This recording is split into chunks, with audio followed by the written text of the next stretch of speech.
వైఎస్ఆర్సీపీ అధ్యక్షులు వైఎస్ జగన్మోహన్ రెడ్డి అనే కోటకి 4 స్తంభాలు ఉంటాయి. ఆ 4 స్తంభాలని టచ్ చేస్తే కానీ జగన్మోహన్ రెడ్డి అనే వ్యక్తిని చూడడానికి కానీ మాట్లాడడానికి కానీ కుదరదట. ఆ నలుగురు ఎవరు? ఆ నలుగురు ఎవరు అంటే ఫస్ట్ సజ్జల రామకృష్ణారెడ్డి. ఈ వ్యక్తి తెలియని వాళ్ళు ఎవరు ఉండరు. Sajjala Ramakrishna Reddy, next Vijayasai Reddy, next YV Subba Reddy, next Peddireddy Ramachandra Reddy.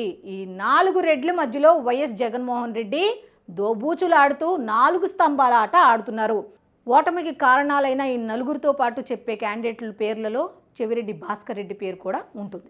అయితే ఈయన కూడా ఇప్పుడు ప్రస్తుతానికైతే జగన్కి దగ్గరగానే ఉంటున్నాడు, దగ్గరగానే మెసులుకుంటున్నాడు. అయితే తెలంగాణకు సంబంధించి నాగార్జున సాగర్కి సంబంధించి కేసీఆర్కి జగన్కి మధ్య సాన్నిహిత్యం సంప్రదింపులు జరుపుతున్న వ్యక్తుల్లో ఎవరయ్యా అంటే మన చెవిరెడ్డి భాస్కర్ రెడ్డి గారి పాత్ర చాలా ఉందంట. ఎవరి కాళ్ళు ఊహించుకున్నది కదా, అందరికీ తెలిసిన విషయమే.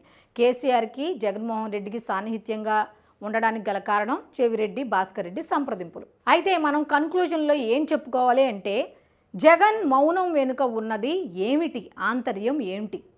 ఓ పక్క ఉద్యమాలు అంటూనే సైలెంట్ అయిపోయాడు జనంలోకి రాకుండా, ఓ పక్క ఓటమికి కారణాలు 5 స్తంభాలు 4 స్తంభాలు అంటూ ఒక స్టోరీ రాసుకున్నాం. ఆ స్టోరీ ప్రకారం చూసుకుంటే మనం రాసుకున్నది కాదు, అందరికీ తెలిసిందే. ఇవే పేర్లు వస్తున్నాయి, చిన్న చిన్న వాళ్ళ నుంచి పెద్ద పెద్ద వాళ్ళ వరకు ఇదే పేర్లు చెప్పారు. మరి అటువంటిది మార్చాల్సిన అవసరం జగన్మోహన్ రెడ్డికి లేదా? మళ్ళీ వాళ్ళకే ఎందుకు పగ్గాలు అప్పచెప్పారు? చేత కాక, లేకపోతే వాళ్ళ చేతిలో కీలు బొమ్మ అయ్యాడా? రాజకీయం తెలియక, లేకపోతే సీనియర్స్ అని చుట్టుపక్కన వీళ్ళ సలహాల ద్వారా ఎందుకు వెళ్తున్నాడు? అలా సైలెంట్గా ఉన్నాడు అంటే ఏదో జరగబోతోంది, ఏదో సృష్టించబోతున్నాడు అన్నట్టుగా తెలుస్తోంది. కాబట్టి జగన్మోహన్ రెడ్డిని నమ్ముకున్న కార్యకర్తల దగ్గర నుంచి నేతల వరకు ఏమంటున్నారంటే జగన్ మారలేదు, జగన్ అనే వ్యక్తి మారడు.